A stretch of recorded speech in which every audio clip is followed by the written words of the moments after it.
नारद जी और सनत कुमारों के बीच में संवाद चल रहा था। सनत कुमार कथा सुनाते हुए एक श्लोक में वर्णन करते हैं।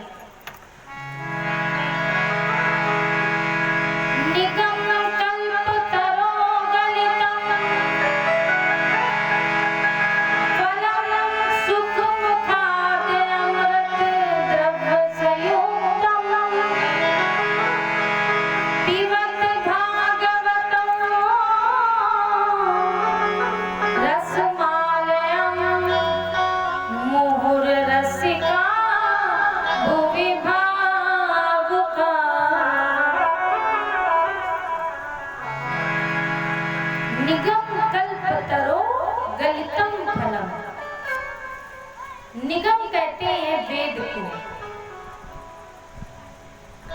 वेद रूपी कल्प वृक्ष का अत्यधिक पका हुआ ये फल है, जिसको हम लोग भागवत के नाम से जानते हैं।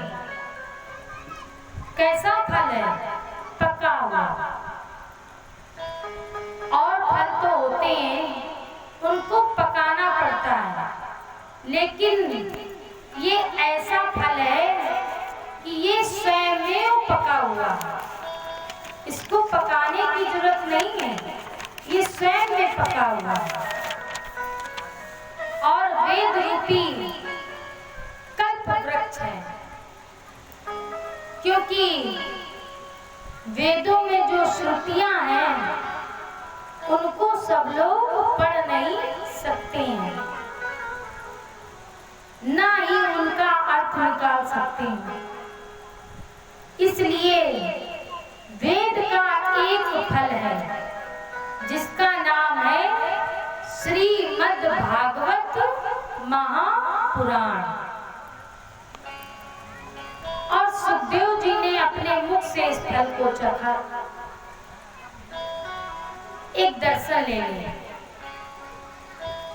एक पेड़ खड़ा है, एक वृक्ष खड़ा है, तो उस वृक्ष में पके पके फल लगे हुए हैं। तो तोता कौन से फल में अपनी चोंच मारेगा? जो मीठा फल होता है उसी पर अपनी चोंच मारता है। तोते के द्वारा यदि थोड़ा कुतर जाए, तोते की चोंच यदि उस फल में लग जाए, तो बिना कहे आप जान लीजिए कि ये फल मीठा था। क्योंकि जितनी मिठास की अनुभूति तोते को है, जितनी मिठास की पहचान तोते को है, उतनी किसी और को नहीं। चाहे जितने आम लगे हों, लेकिन जो फल सबसे अत्यधिक मीठा होगा वो उसी पर चोंच मारेगा। तो सुखदेव जी ने न रामचरितमानस पे चोंच मारी, न गीता पे चोंच मारी, न वेद पे चोंच मारी, न पुराण पे चोंच मारी। और सुखदेव जी की चोंच कहाँ लगी? श्रीमद् भागवत महापुराण में। क्योंकि सुखदेव जी ने कोई और ग्रंथ नहीं सुनाया, क्योंकि उनको कोई भी ग्रंथ इतना मीठा नहीं लगा जितना मीठा श्रीमद् भागवत महापुराण का ग्रंथ उनको लगा। और उन्होंने कथा सुनाई। इसलिए सबसे अधिक रस किस फल में है? संसार के जितने फल हैं उसमें रस ही रस है, लेकिन इसमें अमृत द्रव्य से उत्तम मोबाइल दो। भागवत के फल में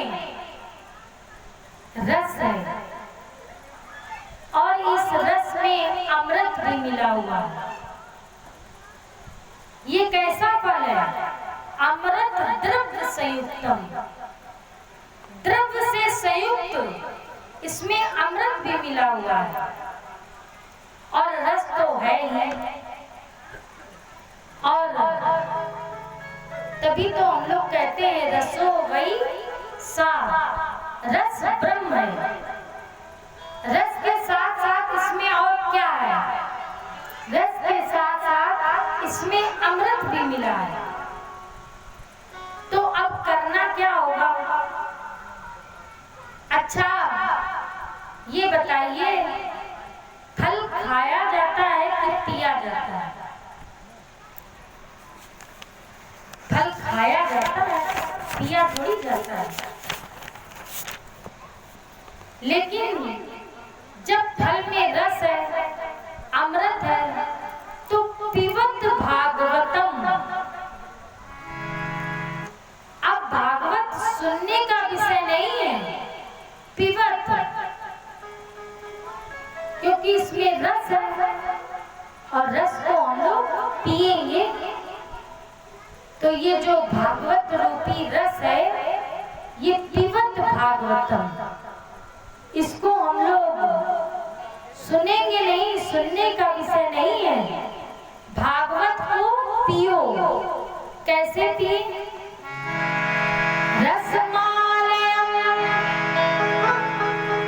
रसमालयम, ये रस का घर है। और जब घर रस का ही है तो पिबत, इसको पी कर रखो। अब मुख से नहीं पीना है, मुख से नहीं पीना है। कैसे पीना है? तो भागवत जी में वर्णन आता है,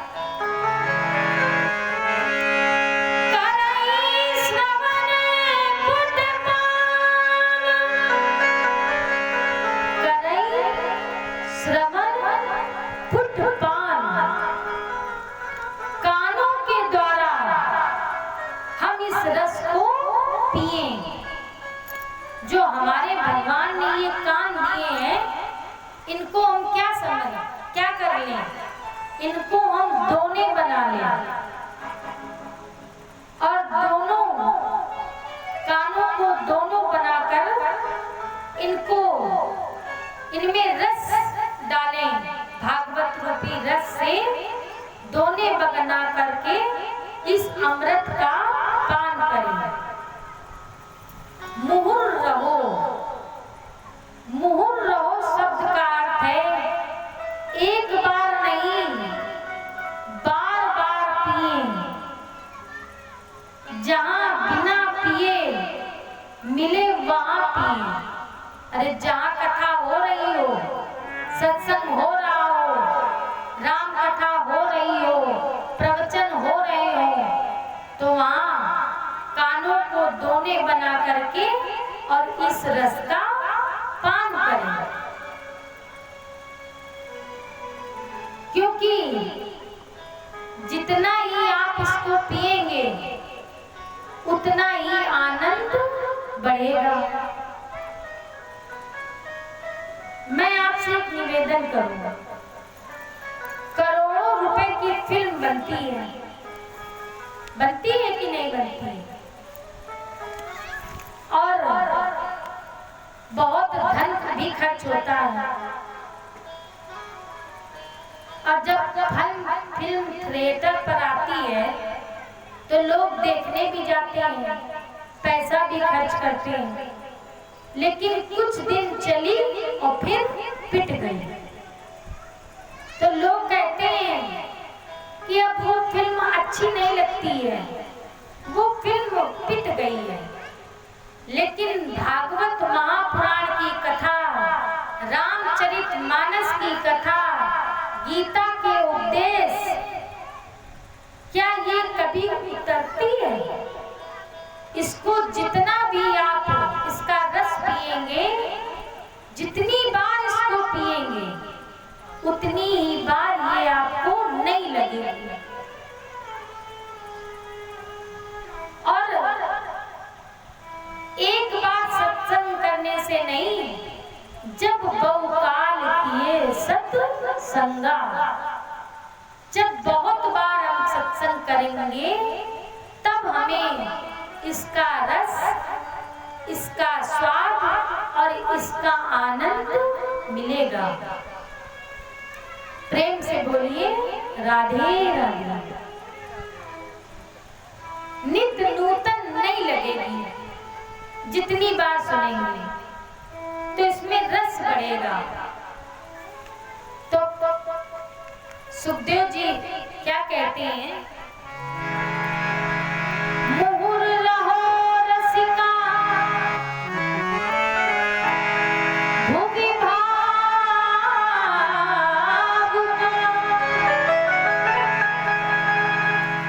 तो इसलिए हम लोग रसिक बन जाएंगे।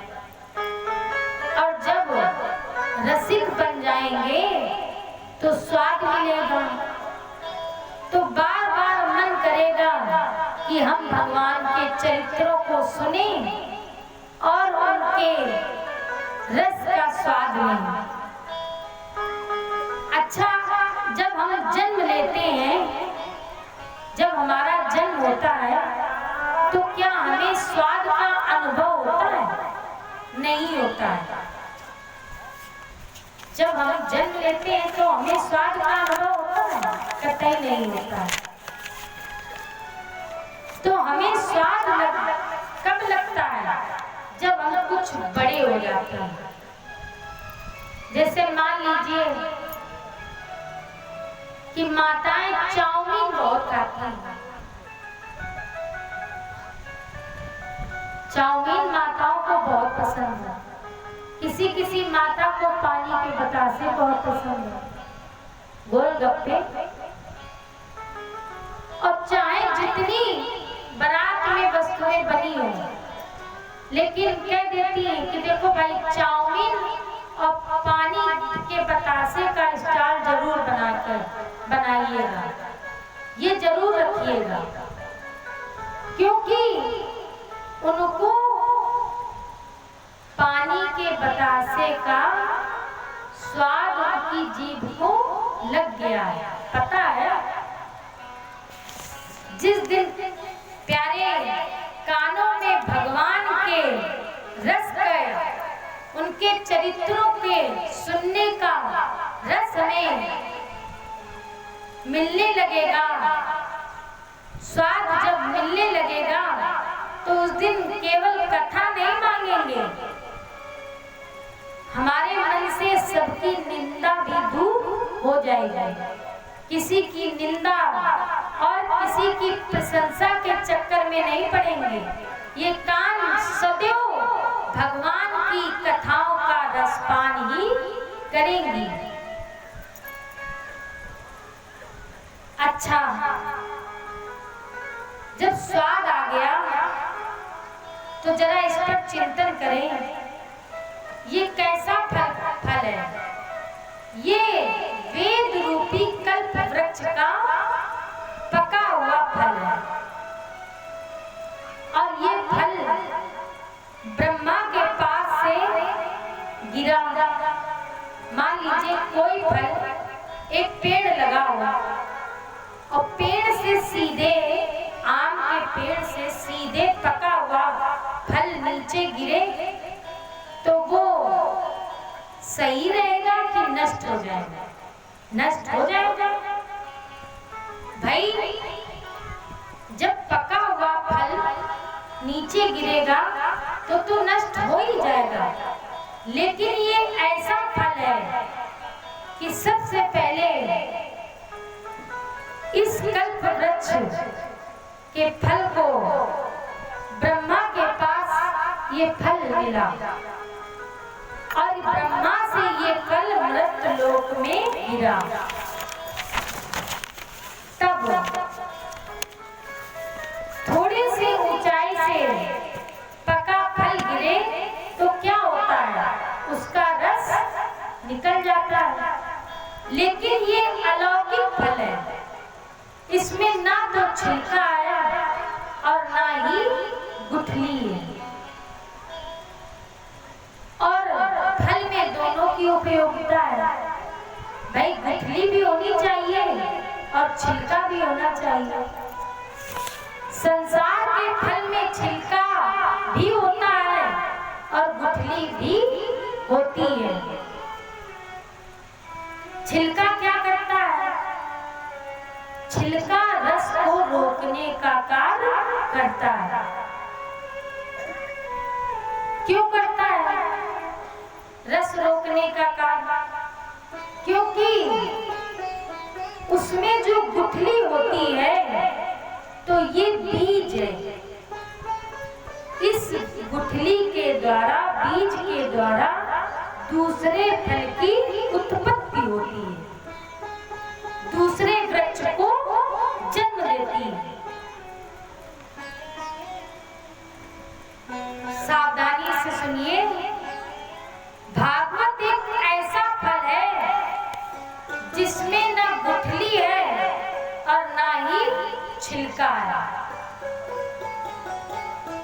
छिलका हम लोग क्या करते हैं? फेंक देते हैं। और रस क्या करते हैं? रस को पी लेते हैं। लेकिन भागवत में फेंकने योग्य कुछ भी नहीं है, त्यागने योग्य, छोड़ने योग्य कुछ भी नहीं है। और एक बात मैं स्पष्ट कहूंगा कि इसमें गुठली भी नहीं है। और गुठली होती तो आज नहीं तो 20 साल बाद कोई नया ग्रंथ जरूर रचा जाता। श्रीमद् भागवत महापुराण एक अकेला ग्रंथ है जिसका स्वाद केवल सुखदेव जी ने चखा है। लेकिन भागवत केवल एक है। और ये कैसा है? पुराणेषु तिलका, समस्त पुराणों में ये तिलक है। क्योंकि भागवत जैसा दूसरा ग्रंथ कभी भी नहीं उत्पन्न हुआ। स्वयमेव एक है, ये स्वयं में एक है। एक ब्रह्म है, एक साधना है, एक भगवान कृष्ण है, एक नारायण है और एक ही ग्रंथ है।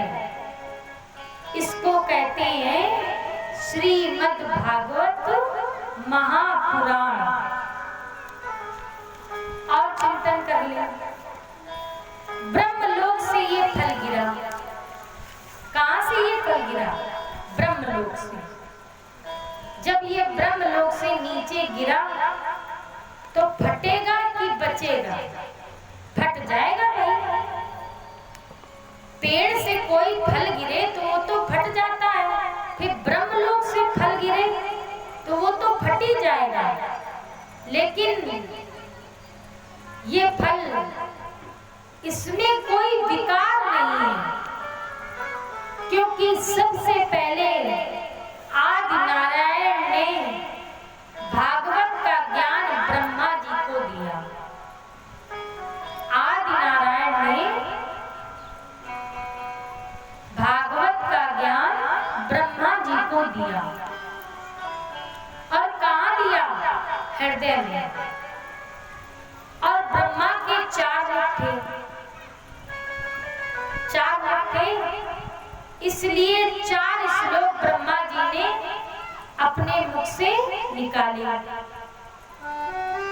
और ब्रह्मा जी ने उन 4 श्लोकों का अर्थ करके, उनका ज्ञान करके नारायण को सुनाया। नारायण जी ने ये वेदव्यास जी को ये फल दिया। वेदव्यास जी ने ये फल अपने पुत्र सुखदेव जी को दिया।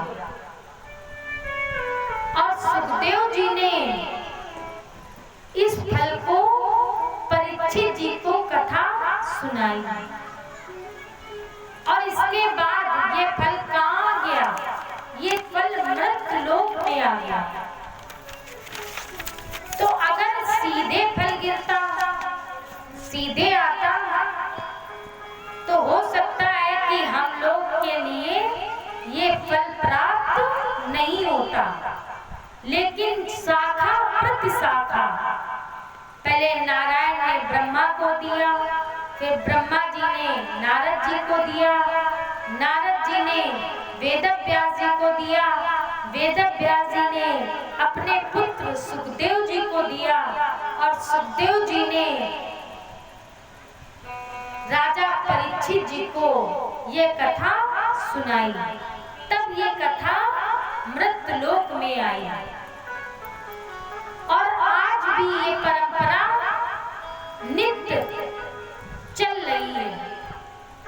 भाई गुरु अपने शिष्य को सिखाते हैं, तो ये फल नित्य प्रतिदिन किसी न किसी के द्वारा किसी न किसी को दिया जाता है। और धीरे धीरे एक हाथ से दूसरे हाथ में संभलते संभलते ये फल मृत लोक में आ गया, जिसका आज हम सब लोग बैठ करके रस पी रहे हैं। और भागवत में सुंदर स्वाद का अनुभव कर रहे हैं। देव ऋषि नारद ने बड़े भाव के साथ एक बात पूछी कि महाराज, आपने कहा कि पापी से पापी पुरुष यदि अत्याचारी हो, दुराचारी हो, और वो यदि भागवत की कथा सुनता है, तो वो भी भवसागर से पार हो जाता है। नारद जी बोले सनत कुमारों से कि विश्वास तो मुझे पूरा है, क्योंकि हमने अपने नेत्रों से अभी अभी चमत्कार देखा है। कौन सा चमत्कार देखा? ज्ञान, वैराग और भक्ति का। उनको मुक्ति दिलाई। तो नारद जी कहते हैं कि मैंने तो चमत्कार देखा है, और जब सामने कोई काम होता है तो उसमें प्रमाण देने की आवश्यकता नहीं पड़ती। लेकिन आपने कह दिया अत्याचारी, दुराचारी, पापाचारी यदि भागवत की कथा सुनता है तो उसको मुक्ति मिलती है। तो कोई प्रमाण हो तो बताइए। तब प्रमाण के रूप में गोकर्ण का चरित्र, जिसमें धुंधकारी की कथा है, वो चरित्र सनत कुमारों ने श्री नारायण नारद जी को सुनाई। और इसको कहते हैं भागवत में गोकर्ण उपाख्यान।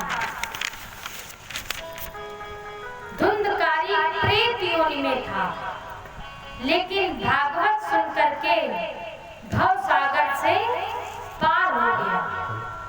तो भागवत की ऐसी महिमा है कि ये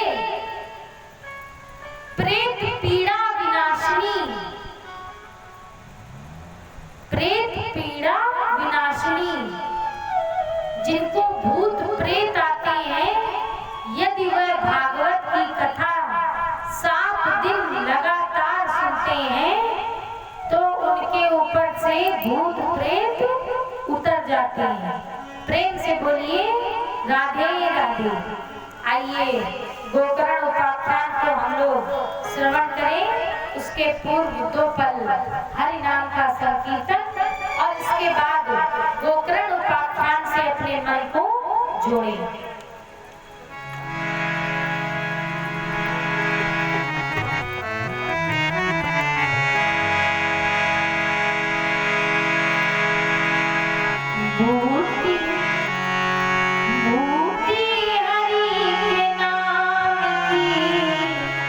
सबको पिला के पी दूधी हरि के नाम की, सबको पिला के पी पीने की तमन्ना है, पीने की तमन्ना है, खुद को मिटा के पी दूधी हरि के नाम की, सबको पिला के पी दूधी हरि के नाम की, ओ की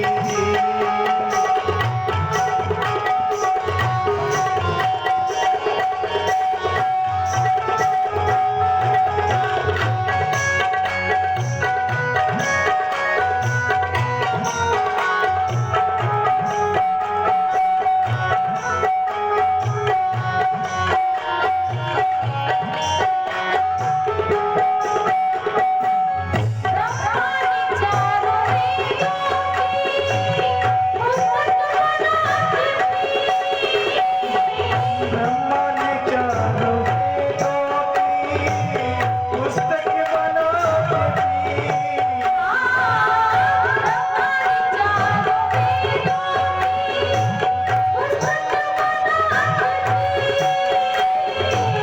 ब्रह्मा ने चारों वेदों की पुस्तक बना के दी।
हरिद्वार के पावन क्षेत्र में नारद जी महाराज ने सनत कुमारों से जब प्रश्न किया तो सनत कुमार उत्तर देते हुए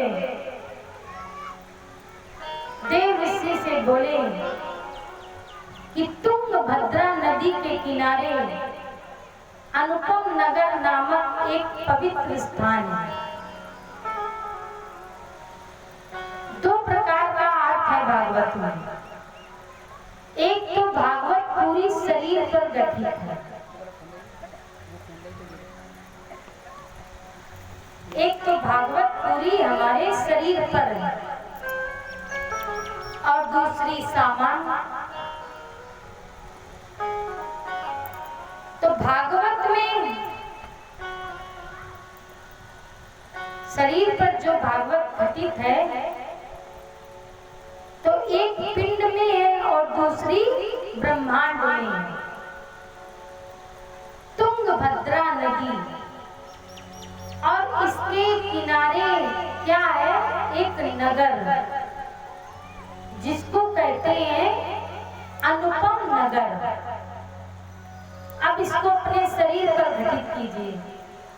तुंग माने अत्यधिक और भद्रा माने कल्याण करने वाली। सबसे अधिक कल्याण करने वाली जो मानव की काया है यही तुंगभद्रा है। और जो हमारा अंतःकरण है ये क्या है? ये हमारा अनुपम नगर है। इसकी कोई उपमा नहीं है। उदाहरण से समझें। एक पात्र लीजिए तो एक ही समय में एक पात्र में एक ही वस्तु भरी जा सकती है। और उसमें मान लीजिए आपने दूध भर दिया, माता जी मान लीजिए आपने उसमें दूध भर दिया। अब आप उसमें दूसरी वस्तु भरना चाहेंगे तो या तो उस वस्तु को जो दूध भरा है या तो उसको आप खाली करें, फिर साफ करें, तब दूसरी वस्तु भरें। और अगर ऐसा नहीं करते हैं, दूसरी वस्तु उसी पात्र में मिला देते हैं तो क्या होगा? वो फैलने लगेगा, वो पात्र से बाहर निकल जाएगा। कथा प्रसंग पर वापस आए। लेकिन ये एक ऐसा पात्र है, ऐसा नगर है, हृदय अंतःकरण, ये हमारा एक ऐसा नगर है जिसमें दया भी भरी जा सकती है। हमारे हृदय में दया भी आती है और घृणा भी आती है। इसी हृदय से तो घृणा आती है और इसी हृदय में प्रेम भी रह सकता है और इसी में नफरत भी रह सकती है, इसी में भक्ति भी रह सकती है और अभक्ति भी रह सकती है। और ना जाने कितने इस अंतःकरण में आते हैं और रोज चले जाते हैं। तो ये हमारा ऐसा अंतःकरण है। दिन में जाने कितनी बार आते हैं, जाने कितनी बार क्रोध आता है, हृदय में कितनी बार क्रोध आता है और कितनी बार दया भी आती है। और आती है और चली जाती है, टिकती नहीं है। तो ये अनुपम नगर है, इसकी कोई उपमा दे नहीं सकता है। इस नगर में एक ब्राह्मण रहते थे जिनका नाम आत्मदेव था। आत्मदेव कौन है? ये जीव है। हृदय की शोभा का, अंतःकरण की शोभा को बढ़ाने वाले इनको ये जीव हैं, इनका नाम है आत्मदेव।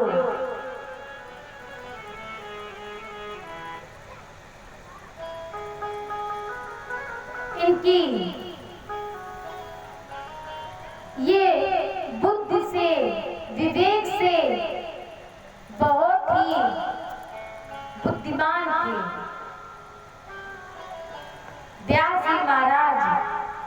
श्लोक में वर्णन करते हैं और सनत कुमार नारद जी को कथा सुनाते हुए कहते हैं,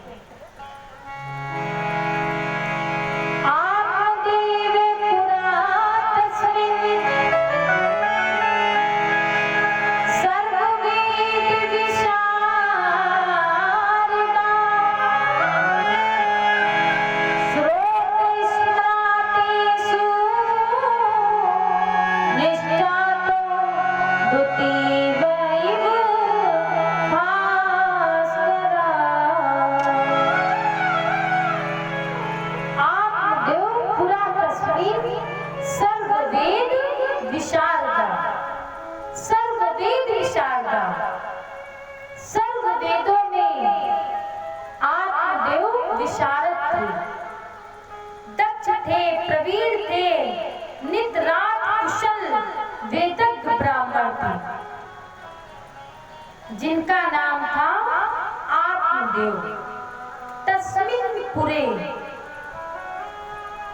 उस नगर में, अनुपम नगर में ये कर्मकांड का कार्य करते थे। कर्मकांडी ब्राह्मण थे और सदाचारी थे और इनके माथे पर बहुत तेज चमक रहा था। उनका मस्तक ऐसे चमकता था कि सनत कुमार कहते हैं, द्वितीय इव भास्करा, मानो दूसरे सूर्य भगवान माथे पर प्रकाशित हो रहे हैं। आत्मदेव के मस्तक पर इतना तेज चमकता था। इनका गृहस्थ जीवन था, पत्नी थी और वह पत्नी थी कैसी, सुंदर थी, अच्छे कुल में उत्पन्न हुई थी। लेकिन इसमें एक दोष था। क्या दोष था? कि ये आत्मदेव की बात नहीं मानती थी, बड़ी ही जिद्दी स्वभाव की थी। धुंधली, इसका क्या नाम था? धुंधली। धुंधुम करो यस्मिन सा धुंधली, जो बुद्धि को, जीव को, आत्मा को धुंधला कर दे, ऐसी पत्नी का नाम धुंधली था। उस माया का नाम धुंधली था। आत्मदेव बड़े ही सीधे और सरल स्वभाव के थे। तो धुंधली कौन हो गई? माया। और आत्मदेव कौन हो गए? जीव। तो जीव माया के पीछे सदैव भागता है, माया जीव के पीछे नहीं भागती। माया जीव की बात कभी नहीं मानती, वरन जीव को माया की बात माननी पड़ती है। तो हम लोग कथा किसकी सुन रहे हैं? ठाकुर जी की। तो ठाकुर जी की कथा में तुलसी दल डाले, शालिग्राम की कथा में तुलसी दल भी उनको प्रदत्त करें। तो आइए एक तुलसी दल प्रदत्त करते हैं। फिरत सदा माया कर प्रेरा, जय सिया रामा, जय सिया राम।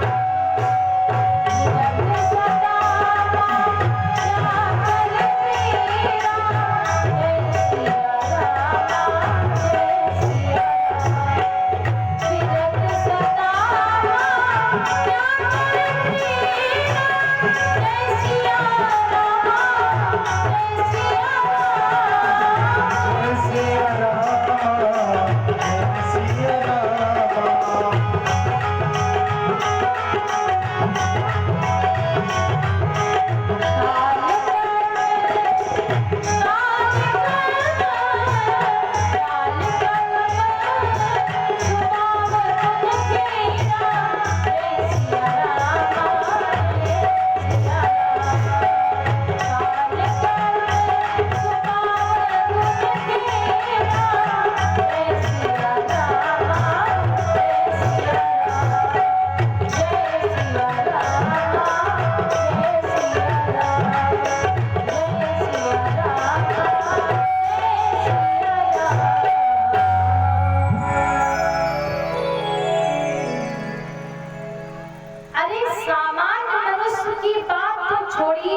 दौड़ते हैं, उन्हें भी दौड़ना पड़ता है। जानकी ने कहा था प्रभु श्री राघवेंद्र सरकार जी से कि मुझे इसकी मृग छाला चाहिए। तब भगवान सीता जी के कहने पर मृगछाला के लिए हिरनी के पीछे दौड़े। तो इसका स्वभाव कैसा था? ये जिद्दी स्वभाव की थी। ये जो चाहती थी वही आत्मदेव को करना पड़ता था। आत्मदेव का जीवन गृहस्थ था। एक दिन आत्मदेव जी बड़े दुखी हुए और मन में विचार करने लगे कि संसार को त्याग दें, छोड़ दें। और विचार करके आत्मदेव वन की ओर चले गए, क्योंकि आत्मदेव के कोई संतान नहीं थी और संतान न होने के कारण आत्मदेव बहुत दुखी रहते थे।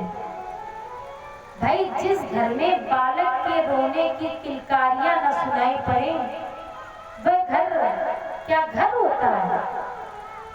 मनुस्मृति में वर्णन किया गया है।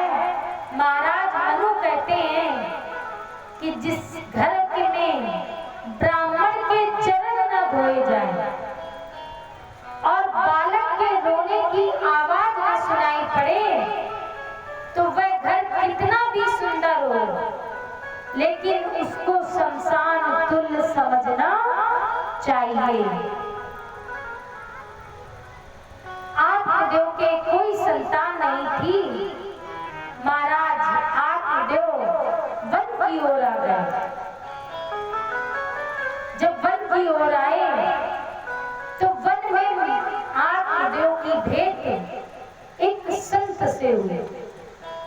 तो जब आत्मदेव ने संत का दर्शन किया तो आत्मदेव के मन में आया कि संत दरस जिम पातक तरही।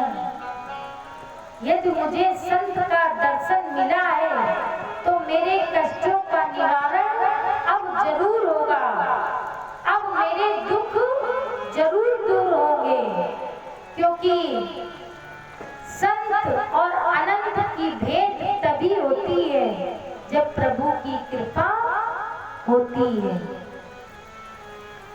महाराज बोले संत से कि महाराज जी मेरे कोई संतान नहीं है। तो साधु ने कहा, हे ब्राह्मण देवता, ये तो बहुत अच्छी बात है कि तुम्हारे कोई पुत्र नहीं है, क्योंकि पुत्र से आज तक कोई सुखी नहीं रहा। पुत्र से किसी को सुख नहीं मिला है। साधु ने उदाहरण दिए, साक्ष्य दिए कि तुम वन में आ गए हो तो बन जाओ,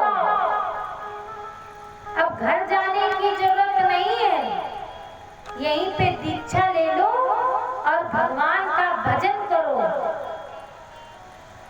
तो आत्मदेव कहने लगे कि आप तो साधु हैं, सन्यासी हैं, आप क्या जाने कि पुत्र का मोह क्या होता है। जिसके कोई संतान नहीं होती है वो ही इस कष्ट को जान सकता है। तुलसी बाबा जी ने भी लिखा है, एक बार भूपत मन माई भई ग्लान मोरे सुख नाई। तो जिसके पुत्र नहीं होता है उसको अत्यधिक कष्ट होते हैं, अत्यधिक पीड़ा होती है। साधु बोले कि तुम पुत्र की कामना ही क्यों करते हो?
किसी माता के पुत्र का विवाह नहीं हुआ तो माता को बहुत कष्ट, कितना पढ़ा लिखा मेरा बेटा है और इतनी संपत्ति है मेरे पास और मैं अपने बेटे का विवाह नहीं कर पा रहा हूं। तब तक भगवान का स्मरण करने लगी। किसी ने बताया कि तुम ऐसा करो, शंकर जी पर नित्य जल चढ़ाओ और दूध चढ़ाओ, तुम्हारी मनोकामना जरूर पूर्ण होगी।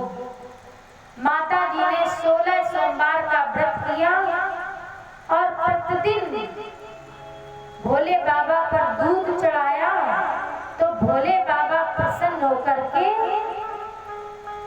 उनकी कामना भोले बाबा ने पूरी कर दी। अब माता जी के पुत्र का विवाह हो गया। जब बहू आई और जब उसने खरी खरी सेक के खिलाई, कुछ खिलाई और कुछ सुनाई, हाँ खरी खरी सुनाई, तो माता जी फिर भोले बाबा के पास पहुंची और क्या कहती हैं? कहती है इससे अच्छा तो भोले बाबा तुम विवाह ना कराते, मेरा पुत्र कुंवारा ही रहता तो बहुत अच्छा रहता। अब भोले बाबा ने विवाह करा दिया तो भी कष्ट कि बहू हमारी ठीक नहीं मिली। तो कामना कैसी है? हमारी दुखों की जननी है। ब्राह्मण देवता बोले तुम बुद्धिमान हो, ज्ञानवान हो और वेद को जानने वाले हो, वेद ग्रंथ शास्त्रों को जानने वाले हो, तुम भगवान का भजन करो क्योंकि भगवान के अतिरिक्त कहीं भी सुख नहीं है। तभी तो तुलसी बाबा जी ने वर्णन किया है।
जीवन की विपत्ति, कोई संकट, कोई वेदना, कोई भी पीड़ा, कोई झंझावात, कोई आंधी यदि हमारे जीवन में आ जाती है तो हमें सत्संग करना चाहिए, भगवान का भजन करना चाहिए और भगवान की शरण में रहना चाहिए।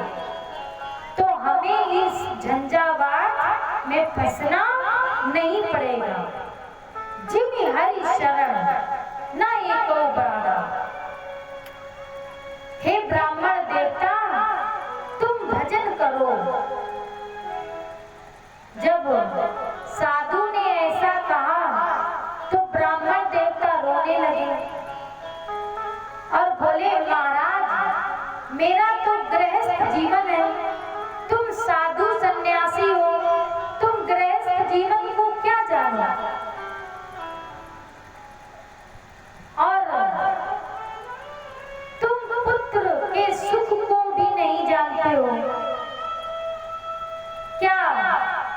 सन्यासी जान सकता है कि पुत्र का सुख कैसा होता है, साधु सन्यासी नहीं जान सकते।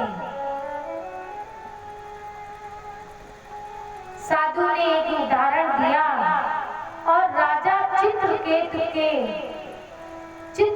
का उदाहरण दिया कि राजा चित्रकेतु के 1 करोड़ रानियां थी। हाँ, लेकिन उनके कोई संतान नहीं थी। 1 करोड़ रानियों में किसी के भी कोई संतान नहीं थी। बहुत समय व्यतीत हुआ तो एक रानी के एक पुत्र उत्पन्न हुआ। जब ज्यादा कामना की, भगवान की पूजा अत्यधिक की, तो राजा चित्रकेतु के एक पुत्र उत्पन्न हुआ। अब जब एक पुत्र उत्पन्न हुआ तो ये सब रानियां विचार करने लगी कि जिस रानी के पुत्र हुआ है राजा उसको अत्यधिक प्रेम करेंगे और हमें प्रेम नहीं करेंगे। तो इन रानियों ने विचार किया और विचार करके एक योजना बनाई और योजना बना करके उस पुत्र को जहर दे दिया। तो जब जहर दे दिया तो पुत्र मर गया। अब राजा चित्रकेतु के पुत्र नहीं था तो दुख था ही, और जब वस्तु हो करके छिन जाती है तो फिर कष्ट और बढ़ जाता है। बहुत प्रकार से साधु ने समझाया, लेकिन ब्राह्मण देवता ने संतान की जिद नहीं छोड़ी और कहने लगे कि साधु, यदि आप मुझे पुत्र होने का वरदान नहीं देंगे तो मैं अभी आपके सामने अपने यहीं पर प्राण त्याग दूंगा और इसका कलंक आपको लगेगा। जब साधु ने देखा कि इसकी अत्यधिक इच्छा है तो साधु ने एक फल दिया आत्मदेव को और कहा कि ये फल ले जाकर के तुम अपनी पत्नी को खिला देना। माताएं जब कोई प्रसाद चढ़ाने आता है तो ऐसे देखती हैं कि जैसे प्रसाद मिलेगा ही नहीं। अरे भाई, आप ही के लिए चढ़ाया जा रहा है। और देखिए, कथा का समय है 2 बजे से 6 बजे तक। तो आप लोग जो प्रसाद लाती हैं वो अपने पास ही रखिए और जब 6 बजे संकीर्तन हो तब आप प्रसाद चढ़ाएं। इससे 2 लाभ हैं। पहला लाभ तो ये है कि अगर कथा पसंद ना आवे तो अपना प्रसाद वापस ले जाओ। भाई, कथा हमें अच्छी नहीं लगी तो हम क्यों चढ़ाएं। और दूसरा लाभ, फिर वो फल दूसरे दिन लेकर के आओ और ना अच्छी लगे फिर ले जाओ। ठीक है? तो हंस करके कथा सुने हम लोग, इतना गंभीर बन करके कथा न सुने। प्रेम से बोलिए राधे राधे। एक फल आत्मदेव को दिया और कहा ये फल ले जाकर के तुम अपनी पत्नी को खिला देना। अब ब्राह्मण आत्मदेव बहुत प्रसन्न और वन से चले और अपने नगर में आ गए और घर में आकर के धुंधली को बुलाया और धुंधली से कहा कि देखो, ये फल हमें साधु ने दिया है, संत ने दिया है और तुम प्रातः काल स्नान करना और स्नान करके अच्छे वस्त्र पहनना। इसके बाद भगवान का ध्यान करके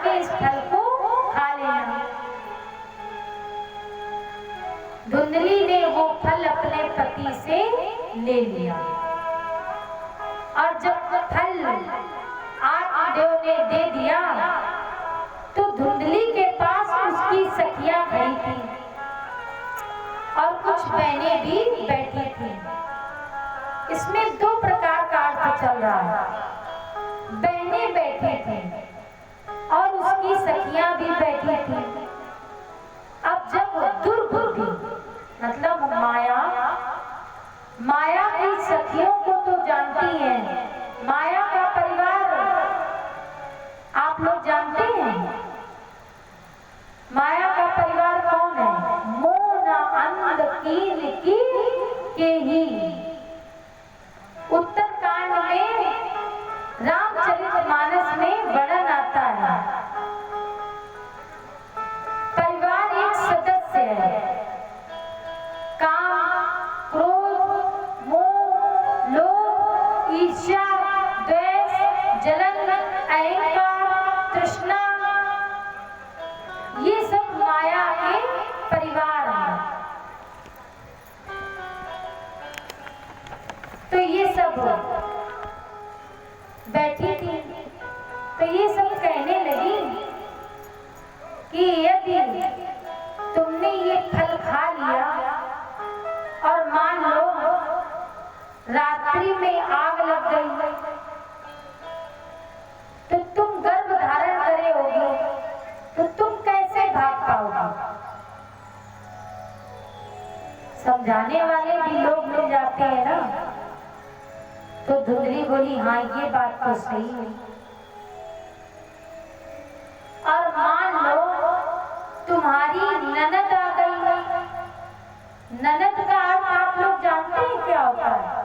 ननद जो भौजाई को कभी आनंद न दे उसको कहते हैं ननद।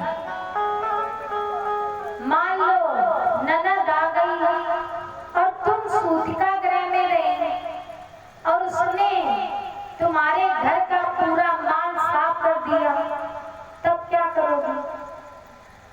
तो ये बोली बहन तुम बिल्कुल ठीक कह रही है।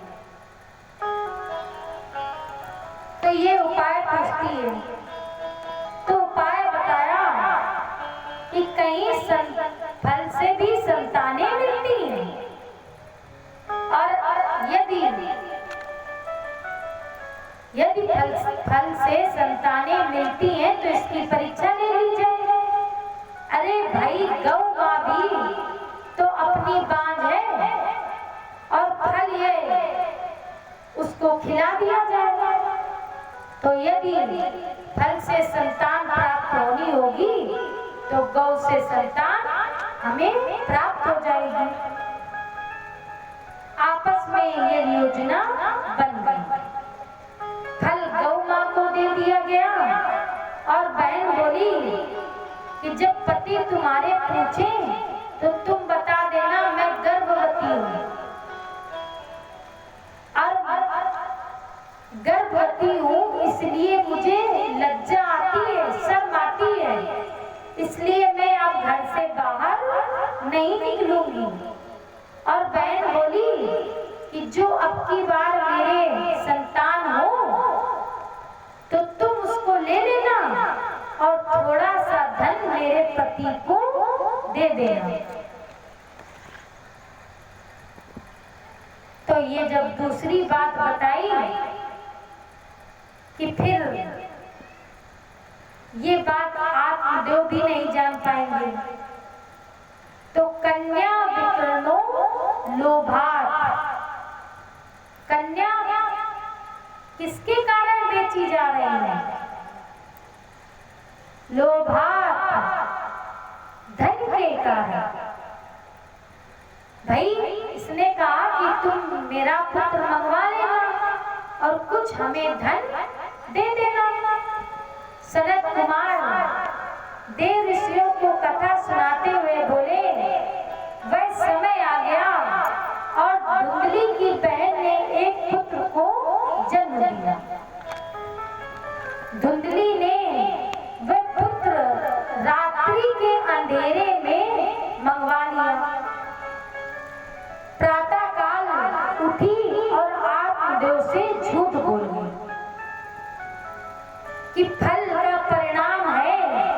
कि मुझे पुत्र की प्राप्ति हो गई।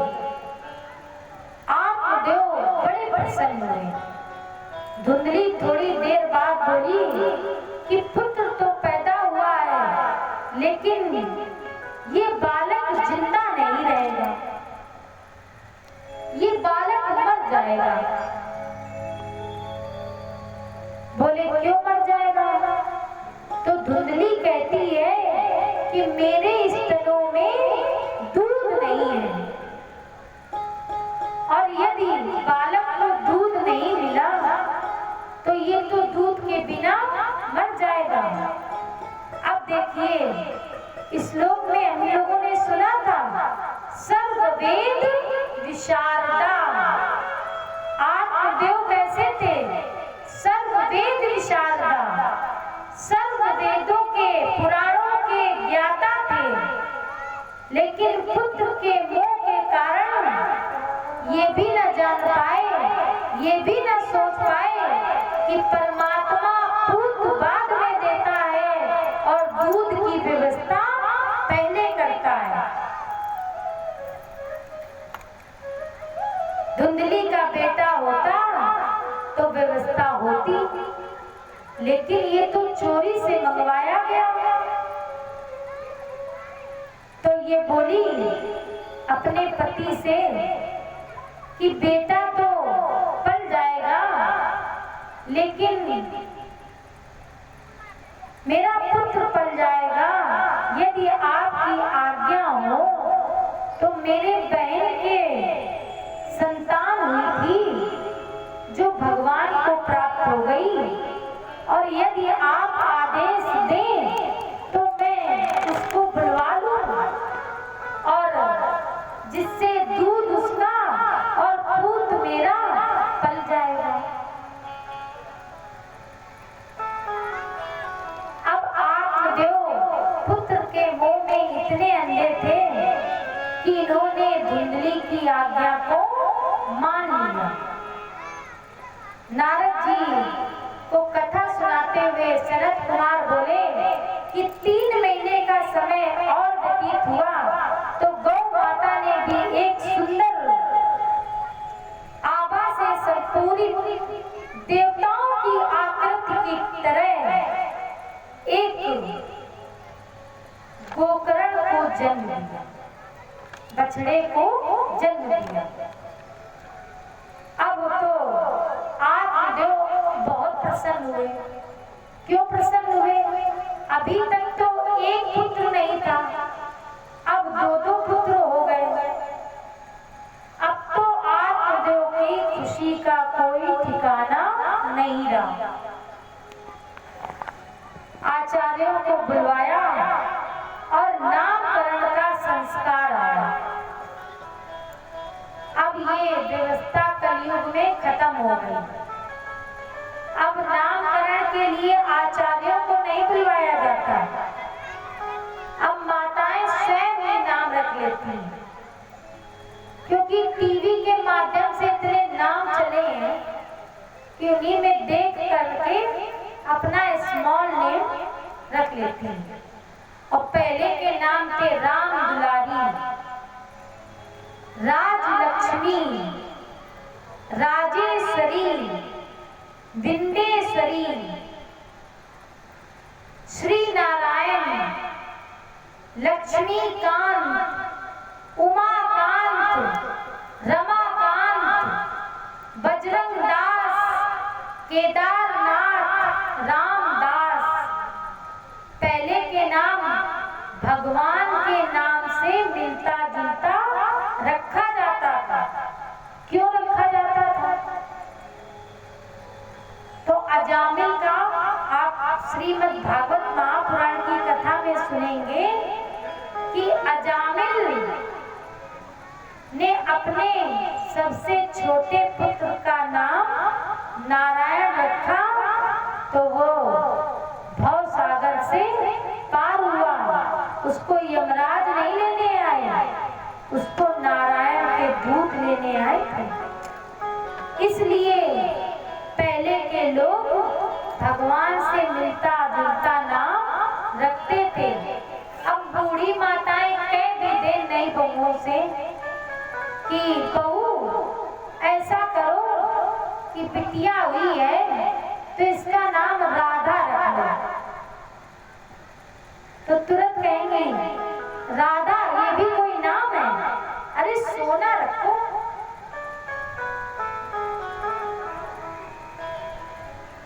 जूली रख लो। अब पूसी का पता ही नहीं है, किसी का नाम 1 है, किसी का नाम 2 तो 3 का पता ही नहीं है।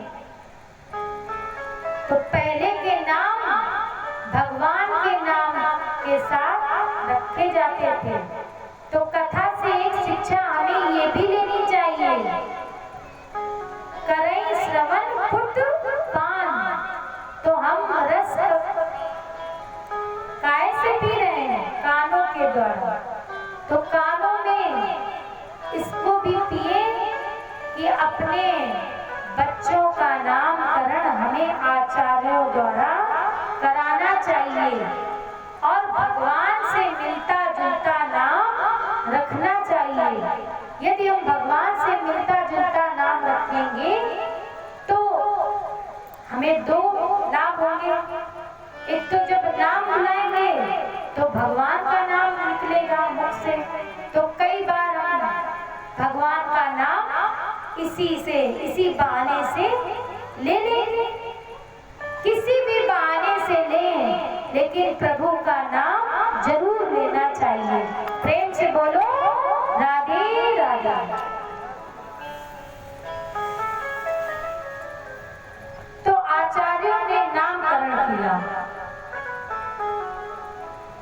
जो गाय से उत्पन्न बालक था उसके कान बड़े बड़े थे और पूरी आकृति मनुष्य के रूप में थे, लेकिन कान बड़े बड़े थे। तो नाम आचार्यों ने रखा गोकर्ण। गोकर्ण जिसकी इंद्रियां, जिसके कान लगातार भगवान की कथा का अमृत पान करते रहे, लगातार भगवान की कथाएं सुनते रहे, ऐसे आचार्यों ने ऐसे गाय से उत्पन्न पुत्र का नाम रखा गोकर्ण। तो धुंधली बोली कि ये कहाँ का नियम है कि बेटा मेरा और पुत्र ये आचार नाम, ये आचार रखेंगे मेरे पुत्र का, ये नहीं रखेंगे। आचार लोग जैसे गाय से मिलता जुलता हुआ इस पुत्र का नाम रखा है, उसी प्रकार से मैं अपने नाम से मिलता जुलता नाम रखूंगी अपने बेटे का। तो भैया जिद्दी स्वभाव की माताओं से तो सभी डरते हैं और पति तो पत्नी से खूब डरते हैं। जो पति डरते हैं वो अपनी अपनी सब दाब के बैठे हैं। यहाँ के लोग नहीं डरते हैं, आटे के कोई भी भक्त नहीं डरते अपनी पत्नियों से।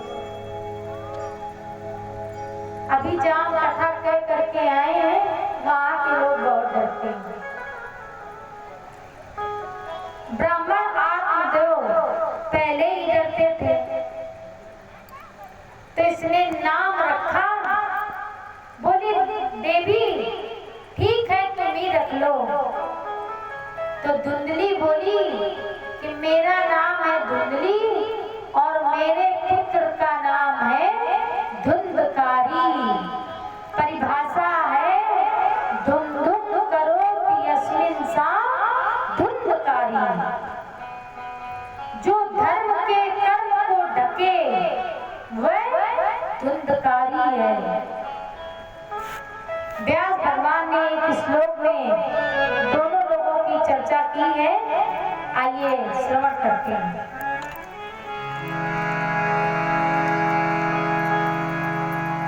बिल्कुल चल ही नहीं रहा है हारमोनियम वाला। क्रिया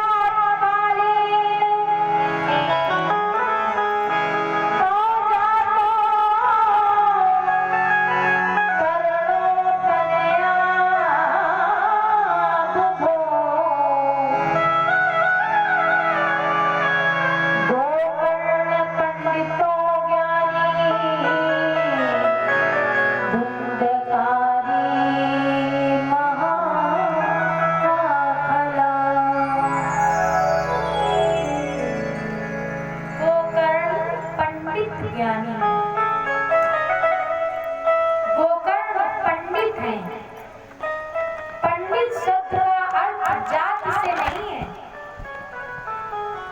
पंड्या बुद्धिया यस्मिन् सा पंडिता, जो शास्त्रों का विवेचन कर सके, जिसमें शास्त्रों की विवेचन करने की क्षमता हो, ग्रंथों की विवेचन करने की क्षमता हो, पुराणों की विवेचन करने की क्षमता हो, जिसमें बुद्धि हो, उसको पंडित कहा जाता है। प्रेम से बोलो राधे राधे। अरे भाई बोला करो। चक्रवर्ती राजा दशरथ क्षत्रिय थे, लेकिन तुलसी बाबा ने उनको क्या लिखा है? महाराज तुम पंडित ज्ञानी। पंड्या बुद्धिया माने विवेचन करने की जिसमें बुद्धि हो, शास्त्रों का विवेचन करे, अभिमूर्त की क्षमता रखता हो, वह पंडित कहलाने योग्य होता है। गोकर्ण जी पंडित हैं और ज्ञानी भी हैं। दूसरा भाई जो धुंधकारी है वो खल नहीं है। सनत कुमार क्या कहते हैं?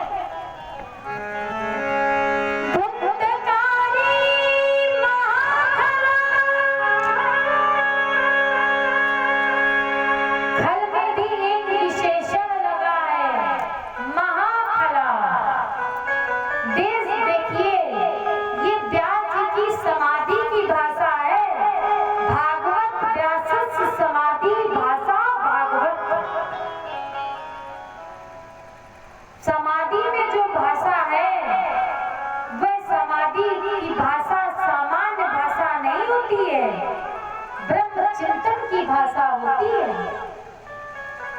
सूत जी कहते हैं, सनत कुमारों को समझाते हुए देव ऋषि नारद जी केवल दुष्ट नहीं, महाखला, क्योंकि खल व्यक्ति, दुष्ट व्यक्ति कभी कभी अच्छा संग मिलने से अच्छा काम कर देते हैं, लेकिन महाखला उसको कहते हैं चाहे सत्संग करे, चाहे जितने प्रवचन सुने, चाहे जितनी कथाएं सुने, चाहे जितना भगवान का भजन करे, लेकिन बैठे वहीं रहेगा, लेकिन परिवर्तन होने वाला नहीं है। खलौ करे फल पाए सुसंगौ। अगर दुष्ट का सत्संग, दुष्ट को सत्संग कराया जाए तो थोड़ी देर के लिए दुष्ट सत्संग में बैठ तो सकता है, काम कर देता है, लेकिन जो महाखल हो, जिसके जीवन में कभी भी कोई परिवर्तन नहीं होता है, और धुंधकारी कैसा है? महाखला।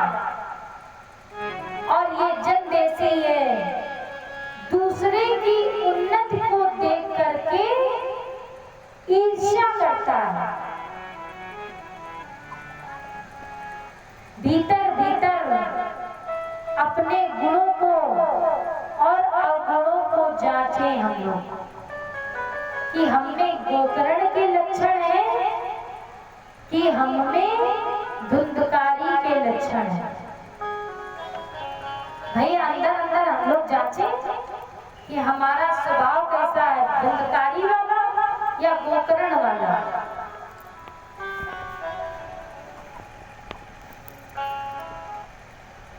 अब एक दर्पण उठाइए। दर्पण जानते हैं किसको कहते हैं? शीशे को। शीशा उठाइए हम लोग, तो जो चश्मा हम लोग लगाते हैं उसमें नीचे पॉइंट नहीं लगा होता। भाई किसी की आंख नीचे खराब होती, कम दिखाई पड़ता, तो नीचे एक पॉइंट लगा दिया जाता है पढ़ने वाला। तो ऐसा चश्मा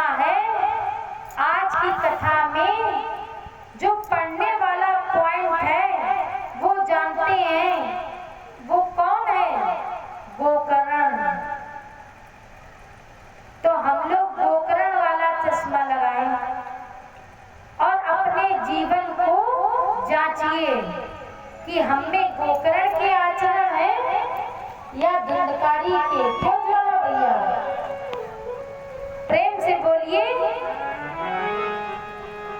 यदि गोकर्ण के आचरण है तो जीवन सही जा रहा है, जीवन हमारा सही चल रहा है। और यदि धुंधकारी के आचरण है तो इन पर रोक लगाइए और इन्हें संभाल लीजिए। बस यही आज की कथा का मूल मंत्र है।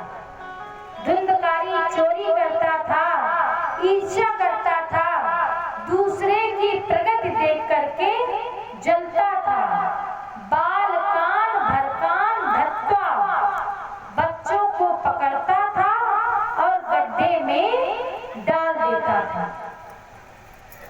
ये स्नान भी नहीं करता था, ये अभक्ष भोजन करता था, भोजन भी शुद्ध नहीं करता था और कुत्ते पालता था, हाथ पैर नहीं धुलता था। एक दिन आत्मदेव बहुत दुखी बैठे थे और उसी समय गोकर्ण आ गए तीर्थ यात्रा करके। तो पिताजी से बोले, पिताजी आपको क्या कष्ट है, आप क्यों दुखी बैठे हैं? तो पिताजी बोले, बेटा मेरा जो पुत्र है धुंधकारी वह हमें बहुत कष्ट दे रहा है। माता जी आप ध्यान से सुनिए, आप परीक्षित बनी है तो कोई सुने चाहे ना सुने, लेकिन सुन सब लोग रहे हैं। यहाँ के श्रोता बड़े ही कुशल हैं और बड़े ही विद्वान हैं, जो बात नहीं करते हैं। ऐसे श्रोता तो हमें अभी तक नहीं मिले, इतने विद्वान श्रोता हैं आप लोग। प्रेम से बोलिए राधे राधे। गोकर्ण जी बोले, बस यही कष्ट है, इसी बात का। तो गोकर्ण बोले कि तुम धुंधकारी को पिताजी अपना पुत्र मानते ही क्यों? ये आपकी मान्यता है कि ये मेरा पुत्र है, ये मेरा नाती है, ये मेरी बुआ है, ये मेरी बहन है। मान लीजिए कि किसी माता के पुत्र उत्पन्न हुआ तो बाबा क्या कहेंगे, क्या उत्पन्न हुआ? नाती। बाबा कहेंगे नाती उत्पन्न हुआ। और फूफा क्या कहेंगे? फूफा कहेंगे भतीजा उत्पन्न हुआ। और जीजा क्या कहेंगे? साला उत्पन्न हुआ। और पिता क्या कहेंगे? पुत्र उत्पन्न हुआ। और बहनें क्या कहेंगी? भाई उत्पन्न हुआ। तो जगत में आया एक व्यक्ति और रिश्ते कितने लेकर के आ गया? अनेकों। तो गोकर्ण जी समझाते हैं कि आप इसको अपना पुत्र मानते ही क्यों हैं? ये ममता यदि आपकी नष्ट हो जाए, ममता नष्ट हो जाए तो ये समस्या का समाधान ही हो जाएगा। लेकिन आप अपना उसको पुत्र मानते हो, बस इसी बात का आपको कष्ट है। भागवत में संत डोगरे जी लिखते हैं, वर्णन करते हैं कि संतानें 3 कारणों से मिलती हैं। एक तो पिता के सुकृत से, जो पिता ने अच्छे पुण्य किए हैं तो पुण्य के रूप में पुत्र प्रकट होता है। महाराज दशरथ को जब राम मिले तब दशरथ सुकृत राम धर देहि तो दशरथ जी के पुण्य थे, तभी तो राम जैसा पुत्र उन्हें प्राप्त हुआ। और दशरथ जी के पुण्यों ने ही राम का शरीर धारण किया। जनक सुकृत मूरत वैदेही। पिता के पुण्य अगर अच्छे हो तो उसे अच्छी संतान पुत्र या पुत्री के रूप में प्राप्त होती है। और दूसरे कारण के रूप में उपस्थित होती है। संत डोंगरे जी कहते हैं, कामना सुजायते, कामना की पूर्ति के लिए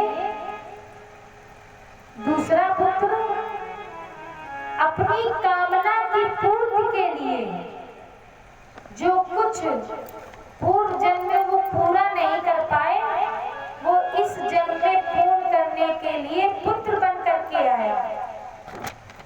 और अपनी कामनाओं को पूरा करने के लिए, अपनी इच्छाओं को पूरा करने के लिए पुत्र के रूप में जन्म लेता है। और तीसरा पुत्र कैसा होता है? शत्रु भाव का। जब पिता से या भाई से या माता से बदला नहीं ले पाता है तो पुत्र बन करके जन्म लेता है कि अब शत्रु बन करके आया हूँ, लेकिन अब की बार तुम्हारा पुत्र बन करके आया हूँ तो भोजन भी करूँगा, आपकी चिंता भी बढ़ाऊंगा, कष्ट भी दूंगा, दुख भी दूंगा, पीड़ा भी दूंगा, और वह सब आपको सहन करनी पड़ेगी। और पुत्र धन भी बर्बाद करता है, और ये ऋण जब पूर्ण हो जाता है तो दोनों में दूरी हो जाएगी। तो धुंधकारी तुम्हारा पुत्र नहीं है, गोकर्ण जी समझाते हैं। ये उपदेश गोकर्ण जी अपने पिता आत्मदेव जी को दे रहे हैं। कथा से एक शिक्षा मिलती है कि अच्छी बात यदि कहीं से भी हमें मिल जाए, छोटों से भी मिले, तो वो भी हमें ग्रहण कर लेनी चाहिए। भागवत जी में श्लोक आता है, गोकर्ण जी अपने पिता को ज्ञान देते हैं।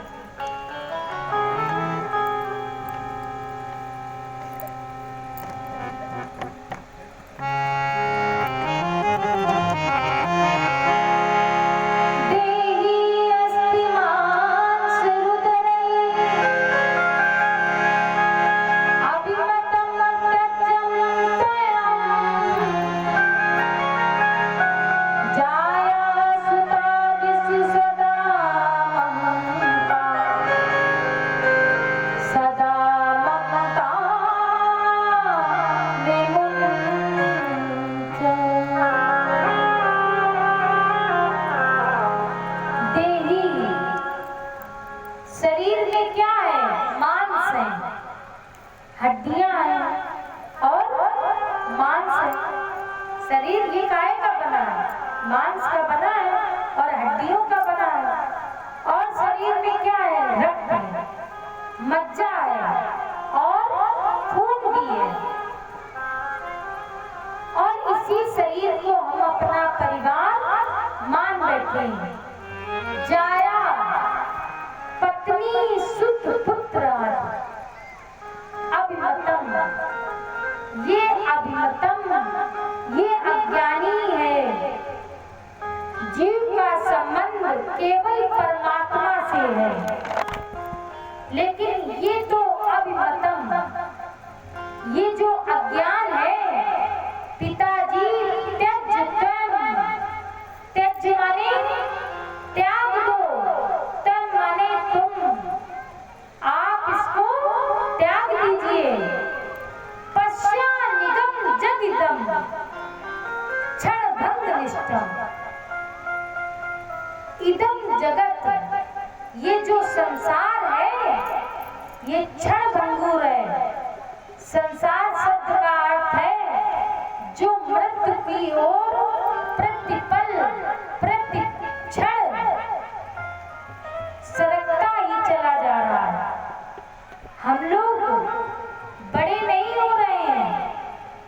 हमारी अवस्था घट रही है। जब लला 5 साल के हुए तो माताएं बोली कि आज लला की वर्षगांठ है, बर्थडे, खूब गुब्बारा टांगे जाएंगे, बड़े बड़े केक मंगाए जाएंगे, फिर केक काटे जाएंगे, निमंत्रण दिया जाएगा और कई लोग आएंगे, भोजन भी करेंगे। लेकिन पुत्र की आयु बढ़ नहीं रही है, पुत्र की आयु और कम हो रही है, हमारी अवस्था घट रही है। एक पल का समय निकल जाता है तो जिंदगी की अवधि जो एक पल घट जाती है, पश्चानिशम जग इदम, संसार को तो रात्रि समझ लो और ये क्षण भंगुर है संसार। इसलिए पिताजी वैराग राग रस को, वैराग राग के रसिक बन जाइए। संसार में राग मत कीजिए। और हम लोग राग कहाँ ढूंढते हैं? संसार में, कि ये हमारे स्वामी हैं, ये हमारे पति हैं, ये हमारा साथ देंगे। लेकिन साथ कोई नहीं देता है, साथ देने वाला केवल परम पिता परमात्मा है। तो गोकर्ण समझाते हैं कि आप पिताजी वैराग राग के रसिक बन जाइए और भगवान के चरणों से अनुराग कीजिए, उनके चरणों से प्रेम कीजिए, क्योंकि वैराग राग रस को भव भक्ति निष्ठा, और भगवान से अनन्य प्रेम कीजिए। संसार किसी को सुख नहीं देता है, संसार जब देता है तो व्यक्ति को दुख ही देता है, और भजन जब देता है तो सुख ही देता है। प्रेम से बोलो राधे राधे।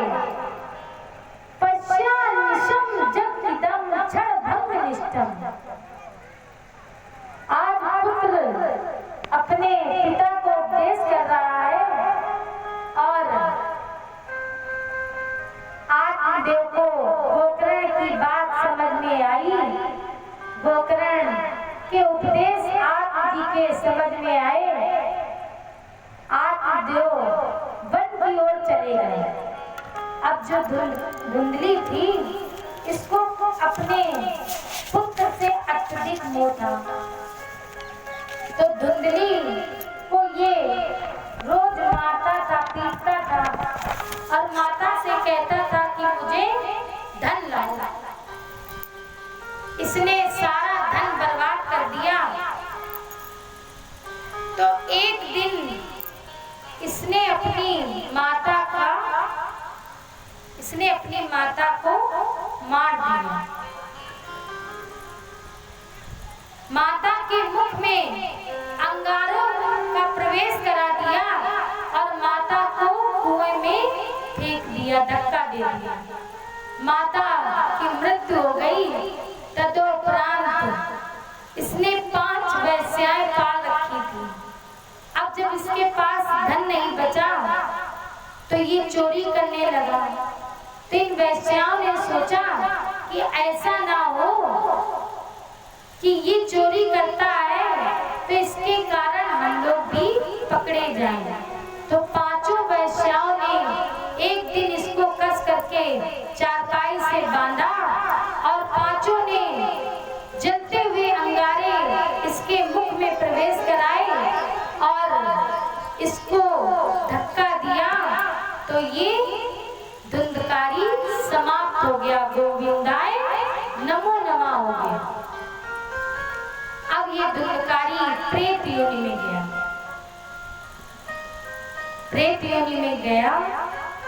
समय बहुत हो गया है। अब यहाँ से आपको हमारे